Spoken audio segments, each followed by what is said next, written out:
शासक मूर्ख हो तो तंत्र विकलांग है, प्रजा मूर्ख हो तो राष्ट्र ही विकलांग है।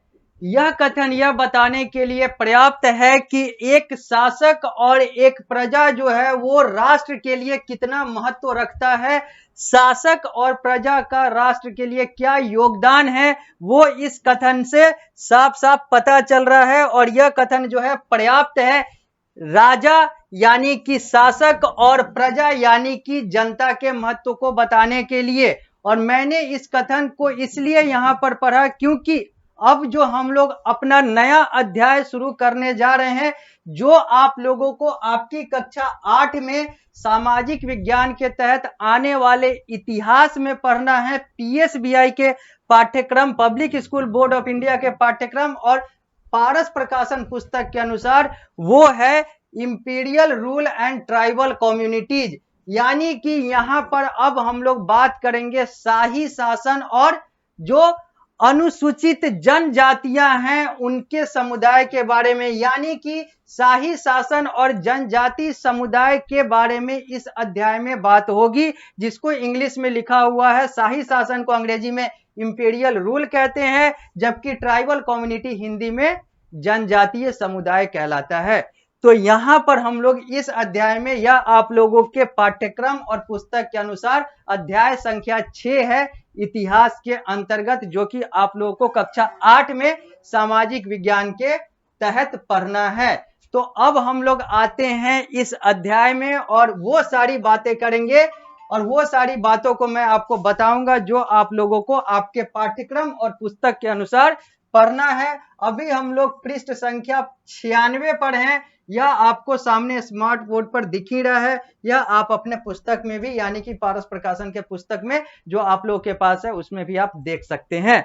आगे बढ़ते हैं और बात करते हैं उन सारे चीजों की जो कि यहां पर लिखा हुआ है, यानी कि जो आपको पढ़ने हैं। और ट्राइब इज अ ग्रुप, सबसे पहले ट्राइबल कम्युनिटी के बारे में एक परिभाषा दिया हुआ है, ट्राइब के बारे में एक परिभाषा दिया हुआ है कि ट्राइब कहते किसको हैं, जनजाति किसको कहते हैं, कहा किसको जाता है। तो लिखा हुआ है a tribe is a group of people united by a common name, common language in which the member take pride.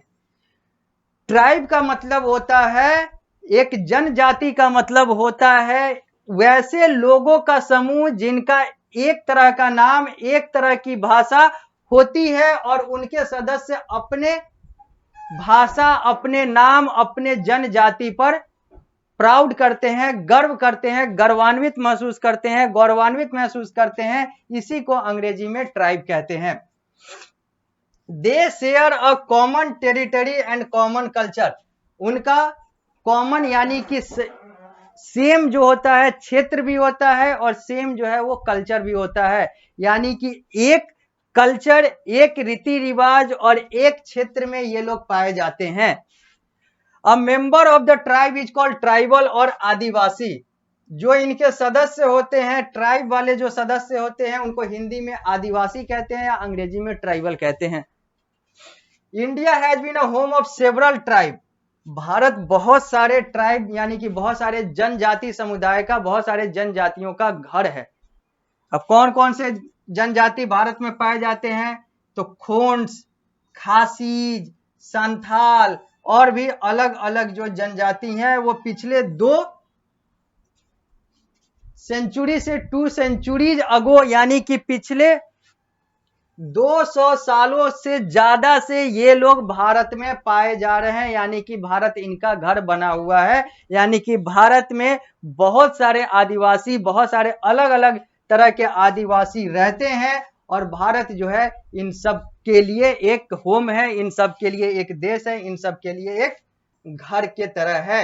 यह जो चित्र में दिख रहा 5 चेहरा है, यह 5 औरतें हैं जो कि एक ट्राइबल ग्रुप से जुड़ी हुई हैं। एक ट्राइब, एक आदिवासी समुदाय से आती हैं और ये इस चित्र में देखा जा सकता है कि ट्राइबल्स जो होते हैं वो किस तरह के होते हैं। यह चित्र यह बताने के लिए पर्याप्त है कि ट्राइबल जो है उनका हाव भाव, उनका जो पहनावा है वो कैसा होता है, यह इस चित्र में जो कि पृष्ठ संख्या 96 पर दिया हुआ है, यह आपको सामने स्मार्ट बोर्ड पर भी दिख रहा है और यह आप अपने पुस्तक में भी पारस प्रकाशन के देख सकते हैं।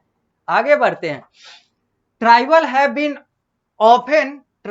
have often been considered outside the mainstream of the society due to their different way of life।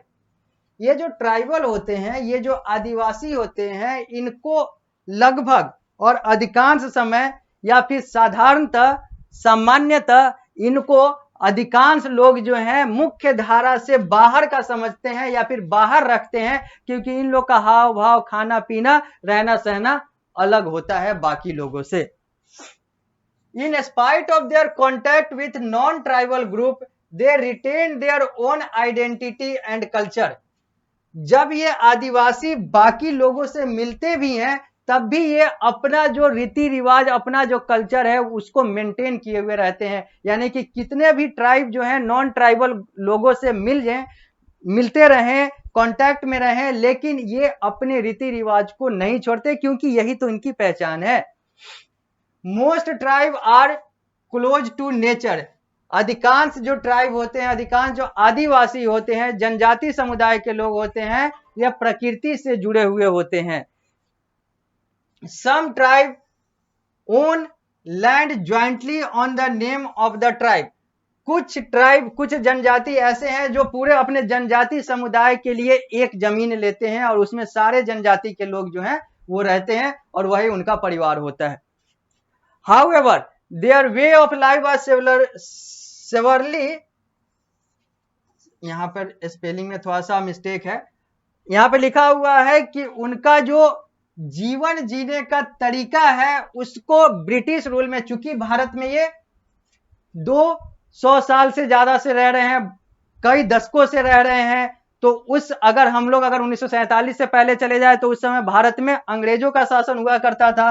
तो अंग्रेजों के शासन काल में जब ये भारत में रह रहे थे, जब अंग्रेजों का शासन काल आया तो इन लोगों को परेशानी झेलनी पड़ी। हालांकि अभी भी परेशानी झेलना पड़ता है, लेकिन वहां पर शासन प्रशासन के आधार पर इन लोगों को बहुत सारी परेशानियों का सामना करना पड़ा, क्योंकि शासन प्रशासन जो है ऐसे ही भारत को एक शोषित और एक शासक यानी कि शोषित होने वाला देश समझता था। यहाँ के लोगों को गोरा और काला, यानी कि खुद को गोरा और दूसरे को काला समझता था। तो आदिवासी तो और ज्यादा अलग हो रहे थे, तो वहां पर इनकी क्या इज्जत की गई होगी यह हम लोग सोच सकते हैं।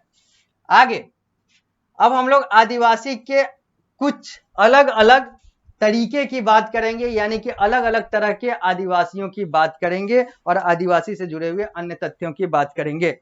पृष्ठ संख्या 96 पर है, पारस प्रकाशन पुस्तक के अनुसार, सामने आप लोग को दिख रहा है स्मार्ट बोर्ड पर। पैस्टोरल ट्राइब किसको कहते हैं? गुज्जर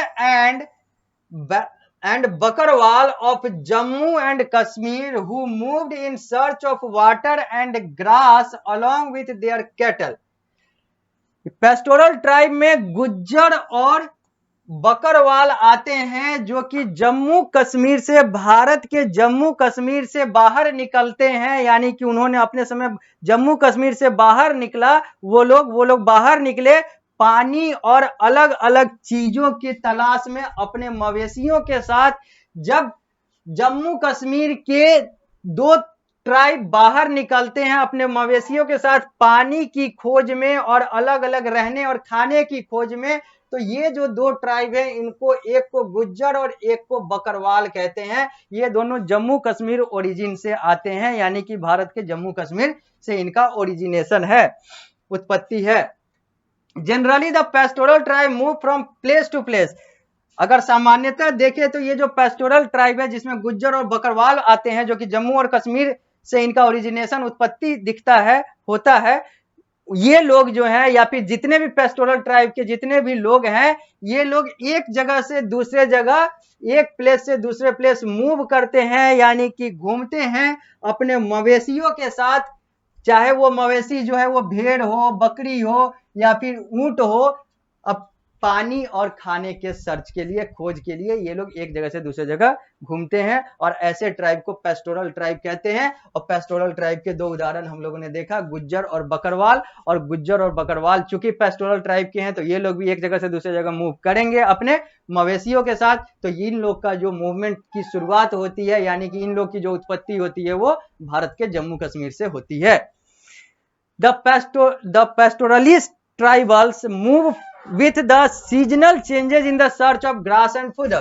ये लोग जब मौसम के अनुसार जो बदलाव होता है तब ये लोग जो है एक मौसम से दूसरे मौसम में जब बदलाव होता है तो ये लोग जो है एक जगह से दूसरे जगह मूव करते हैं, यानी कि एक जगह से दूसरे जगह जाते हैं अपने मवेशियों के साथ, चाहे वो भेड़ हो, चाहे वो बकरी हो, चाहे वो ऊंट हो, या फिर कोई भी मवेशी हो, घास और उनके भोजन के खोज में। यानी कि ये लोग जो हैं ये घूमने वाले ट्राइब हैं।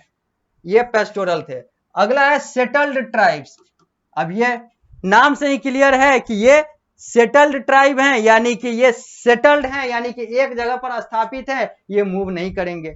तो पेस्टोरल जो है वो मूव करने वाले ट्राइब हैं, तो सेटल्ड जो है ये नॉन मूवमेंट, यानी कि ये जहां पर रहते हैं वहीं पर रहते हैं, वहीं पर अपना खाने पीने का सारा इंतजाम कर लेते हैं। तो ऐसे ट्राइबल जो है, ऐसे ट्राइब जो है वो सेटल्ड ट्राइब कहलाता है। जबकि घूमने वाला, एक जगह से दूसरे जगह मूव करने वाला ट्राइब जो है वो पेस्टोरल ट्राइब कहलाता है। पेस्टोरल ट्राइब के हम लोगों ने दो उदाहरण देखे, गुज्जर और Bakarwal. Settled tribe do not move in search of water और फूडर। ये लोग मूव नहीं करते हैं, नाम से ही क्लियर है। Rather they lead a settled life. ये एक सेटल्ड लाइफ, एक स्थिर जीवन जीना चाहते हैं, जीते हैं। वो यात्री वाला जीवन जीते हैं पेस्टोरल, और सेटल्ड जो है वो स्थिर वाला जीवन जीते हैं। दे टिल द लैंड, यानी कि ये एक जमीन पर एक ही जगह पर रहते हैं और रहना चाहते हैं, और यहीं पर ये अपना जीवन जीते हैं। The life is based on community life. इनका भी जो जीवन होता है वो एक सामुदायिक जीवन होता है। Land belong to the community. इनका जो जमीन होता है इनके कम्युनिटी का होता है, इनके समुदाय का होता है। मतलब एक एक व्यक्ति का नहीं होता है, पूरा समुदाय ही एक जमीन ओन करता है, खरीदता है, लेता है, और उसी में पूरे ट्राइबल लोग रहते हैं। जैसे बाकी जगह पर देखिए जो नॉन ट्राइबल है वहां पर एक व्यक्ति, एक परिवार के नाम पर, एक व्यक्ति के नाम पर जमीन लिया जाता है साधारणतः। यहाँ पर एक ट्राइब जो है अपना पूरा का पूरा जमीन लेता है। एक ट्राइब के लिए वो पूरा जमीन होता है, एक जनजाति के लिए उसी में सारे परिवार रहते हैं।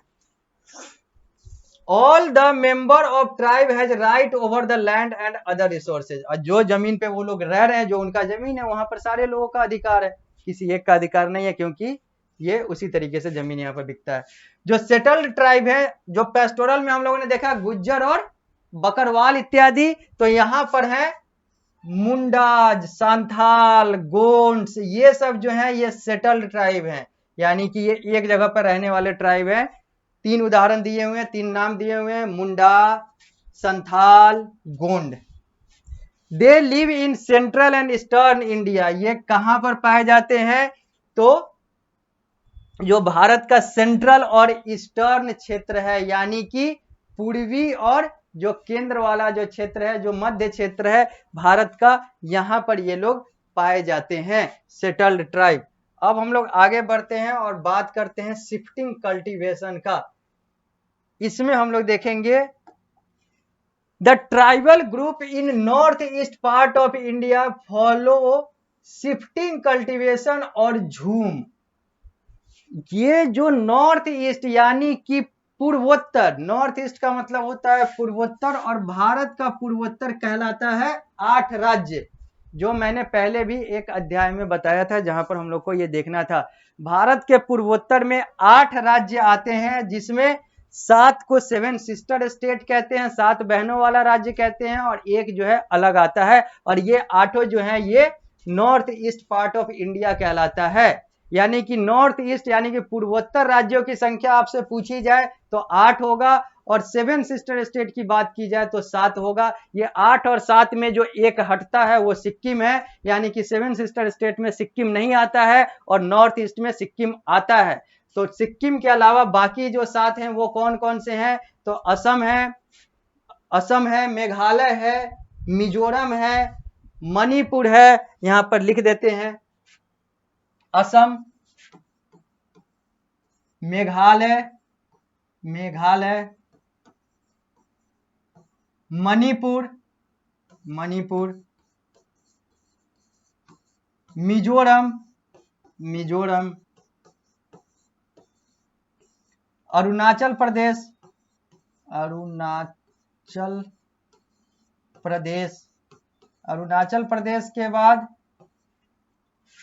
असम, मेघालय, मणिपुर, मिजोरम, अरुणाचल प्रदेश। 5 हो गए। एक मैंने पहले ही सिक्किम को कहीं रखा है, तो 6 हो गए सिक्किम। अब 2 और आते हैं, एक है नागालैंड, नागालैंड, नागालैंड, नागालैंड हो गया, और एक असम हो गया, मेघालय हो गया, मणिपुर हो गया, मिजोरम हो गया, अरुणाचल प्रदेश हो गया, नागालैंड हो गया, सिक्किम हो गया, एक रह गया त्रिपुरा। ये जो है ये 8 नॉर्थ ईस्ट के राज्य हैं। असम, मेघालय 2, सिक्किम, त्रिपुरा 4, मणिपुर, मिजोरम, अरुणाचल 7 और नागालैंड 8। और इसमें से सिक्किम को अगर हटा देते हैं तो ये बन जाता है 7 सिस्टर स्टेट। और चूंकि यहाँ पर नॉर्थ ईस्ट की बात हो रही है तो north east part of India में ये 8 है, सिक्किम, असम, मेघालय, त्रिपुरा, नागालैंड, मिजोरम, अरुणाचल प्रदेश और मणिपुर। अब यहीं से बात आएगी इन सारे जनजाति की, और यहां पर बात आ रहा है शिफ्टिंग कल्टीवेशन का। तो शिफ्टिंग कल्टीवेशन उन लोगों से, उन जनजातियों से, उन ट्राइब से जुड़ा हुआ है जो भारत के नॉर्थ ईस्ट पार्ट यानी कि इन 8 राज्यों में साधारणतः पाए जाते हैं। ऐसा नहीं है कि सिर्फ यहीं पर पाए जाते हैं, थोड़े बहुत इधर उधर भी पाए जाएंगे, तो अपवाद के तौर पर है, लेकिन मुख्यतः यहां पर पाए जाते हैं। तो लिखा हुआ है यहां पर, the tribal group in northeast part of India follow shifting cultivation और झूम। ये लोग, ये जो ट्राइबल ग्रुप जो north east part of India में पाया जाता है, पूर्वोत्तर भारत के क्षेत्र में पाया जाता है या पूर्वोत्तर भारत में पाया जाता है, वो शिफ्टिंग कल्टीवेशन को फॉलो करता है। शिफ्टिंग कल्टीवेशन क्या होता है ये हम लोग आगे बात करेंगे।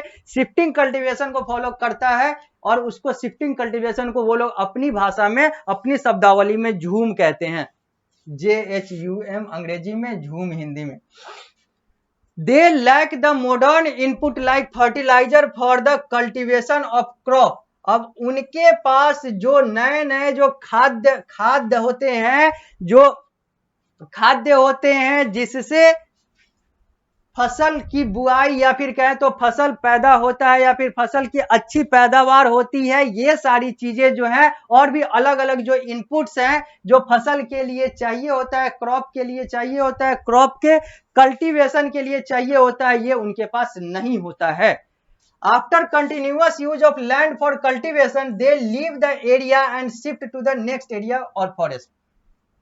जब वो एक जगह पर वो सारा उपजाऊ यानी कि उपजाने का कार्य कर लेते हैं, उसके बाद उनको लगता है कि अब यहाँ पर नहीं उपजने वाला है और भी बाकी अनाज, क्योंकि उनके पास फर्टिलाइजर है नहीं, उनके पास नया टेक्नोलॉजी है नहीं, वो लोग खुद जंगल में रहते हैं, नेचर के करीब रहते हैं, प्राकृतिक है, तो वो उनको इन सारे चीजों से ज्यादा मतलब है नहीं, इन सारे चीजों तक उनकी पहुंच है नहीं। तो वो लोग क्या करते हैं कि जहां पर रहते हैं वहां पर वो कल्टीवेशन करते हैं, तब तक कल्टीवेशन करते हैं, तब तक क्रॉप का पैदावार करा लेते हैं जब तक उससे नेचुरल तरीके से पैदावार हो सके, और उसके बाद फिर वो एक जगह से दूसरे जगह, दूसरे जंगल में चले जाते हैं, फिर वहां पर नया पैदावार करते हैं। इसी प्रक्रिया को, इसी तरीके को शिफ्टिंग कल्टीवेशन कहते हैं। वैसा कल्टीवेशन जो शिफ्ट करके यानी कि एक जगह से दूसरे जगह जाकर किया जाए, ये शिफ्टिंग कल्टीवेशन कहलाता है। और जो नॉर्थ ईस्ट वाले जो आदिवासी हैं, जो ट्राइबल ग्रुप हैं, जो ट्राइब्स हैं,